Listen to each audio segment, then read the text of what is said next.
Hey guys, it's Deni as always. The last couple of weeks have been very hot in terms of new games. Some games are completely new, some are out of early access, in general, all the coolest, collected in this video. Click on the like, click on subscribe if you haven't already, and let's go.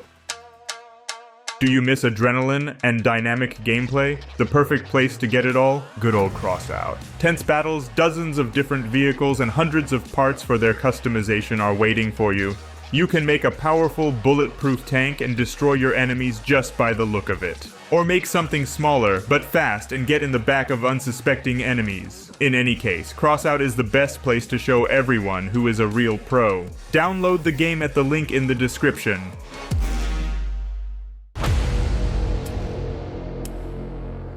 Welcome to Hell. In general, there are a lot of games about Hell, and there are even very challenging ones, like Succubs. But here, you are waiting for a turn-based strategy with the Throne of Hell. Plot-wise, this throne is empty, and you, as one of the infernal leaders, you can sit on it if you put up a little fight. There are a lot of people like you, so there is quite a high dynamics of various events. Constantly create tense situations that require a considered decision. It is necessary to react to the actions of opponents, defend yourself, look for a convenient opportunity to hit yourself, fight the consequences of global events. At the same time, you need to take into account the peculiarities of local diplomacy, pushing you to think everything over several moves ahead. The visual part of the game is at a very high level. There is a description of each infernal legion, different locations, or some artifact. In general, everything is worked out very well. Survival on the car. This is me about the new Pacific Drive, in which we spin the wheel and race through the local exclusion zone. Atmosphere is above all praise, mechanics that I haven't seen anywhere else, a mixture of Mad Max and Fallout. Improvements and repairs to the car is as simple as possible for those who in general do not understand anything about cars. Everything is intuitive and somewhere maybe even childish. But that's a plus. The only thing is that the very thing with a ride on the car is not directly and actively used. Travel is not very much, and so it turns out that you are more running on foot and collecting stuff for the car rather than driving it at all. It's like in life, when you bought a car but haven't figured out why you need it at all. But other than that, it's a great game. Riot is certainly good, in the sense that they release a huge number of games lately. Sometimes they are big projects, like Valorant or Tuxedo. The latter is a new fighting game that they plan to release in 2025. And sometimes Riot releases something simpler, but at the same good quality level. In this case, an adventurer in the world of Bandle City. The game is a total wild hoot. You're a yordle, some little thing that went head over heels for a knitting theme. Like everything in this world, a sea of different islands, characters from the League of Legends universe await you. You have to revel in what's going on, compete with engineers, grow things on the beds, and cook different dishes. Something like a farm in the world of League of Legends.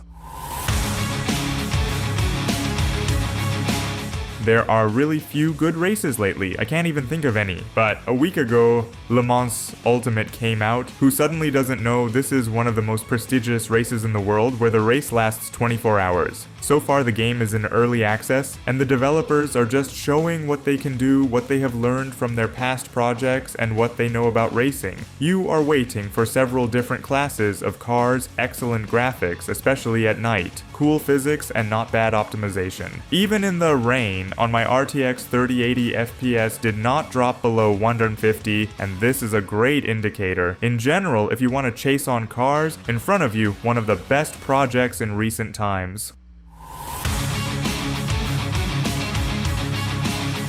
The natives of the forest have come to say hello and to tell you that the developers have decided to release their game. And yes, they didn't even have to wait for 7 years. Developers for a year did everything they wanted on the game and went to develop new projects, having collected a bunch of money from the release of the second part. Anyway, under the release, they released a huge patch, added 5 new cutscenes, new choices and alternative ending, new mutants, creative mod, and a huge mountain of everything. that somehow diversified the game. In general, I wouldn't say that the game has changed a lot this year. If you try and don't stay too long, it's still passable in a few hours, especially if you know where to look for something.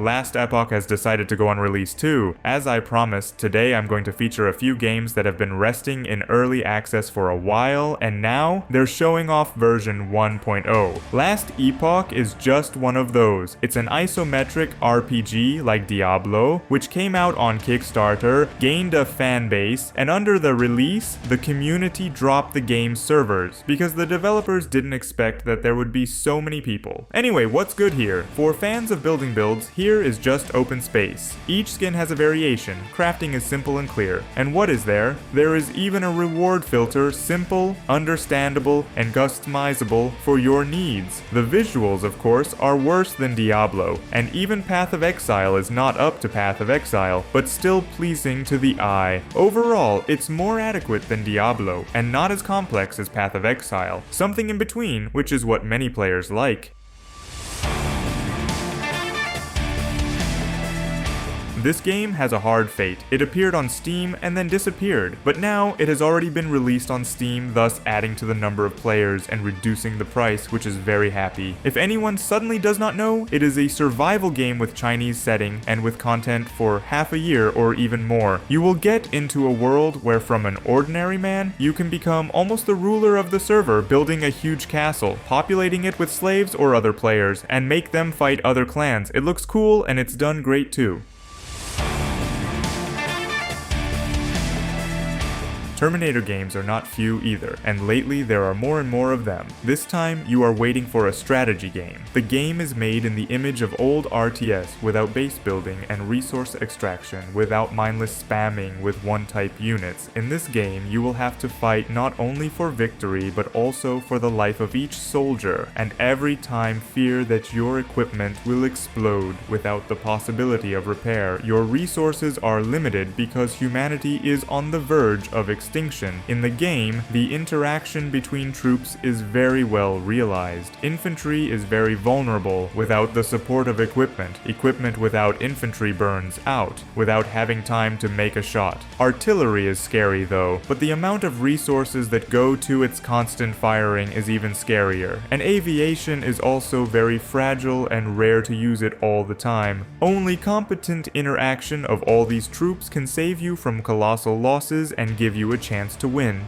The game still needs to be finalized. Not everything is perfect, but there are not so many bugs and the optimization for the release is excellent.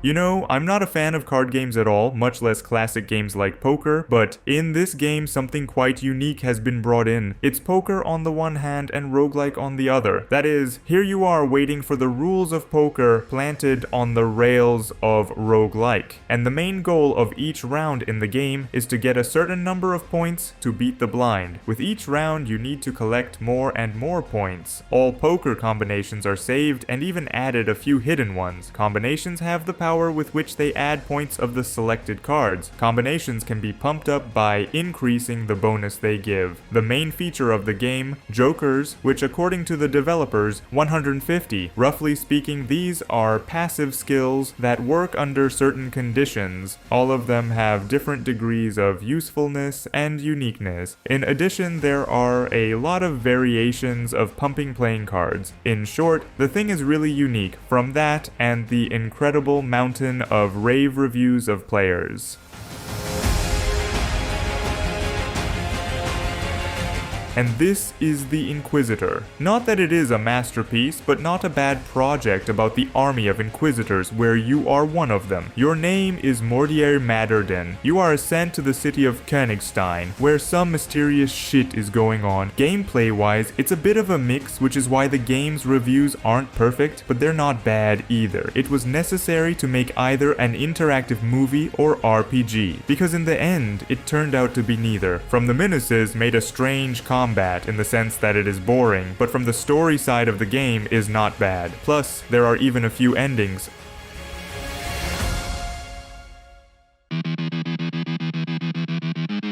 Well, a few words about an unrealistically stylish roguelike in the spirit of Dead Cells, but on a slightly different. It is called Ultros. In terms of complexity, it is certainly far from Dead Cells. The game is much easier, but otherwise cool. Very pleasant and meditative game about plants, good design of locations, interesting concept, stunning visuals, and the game itself has no jumping puzzles, which will also unload your head. You just move around the world, enjoy the visuals, and fight a little. Kind of roguelike, and kind of relaxation. Well, that's all for today. I hope you found something interesting for yourself, and therefore clicked on the like and subscribe too. Well, with you was as always Deni, and have a nice day.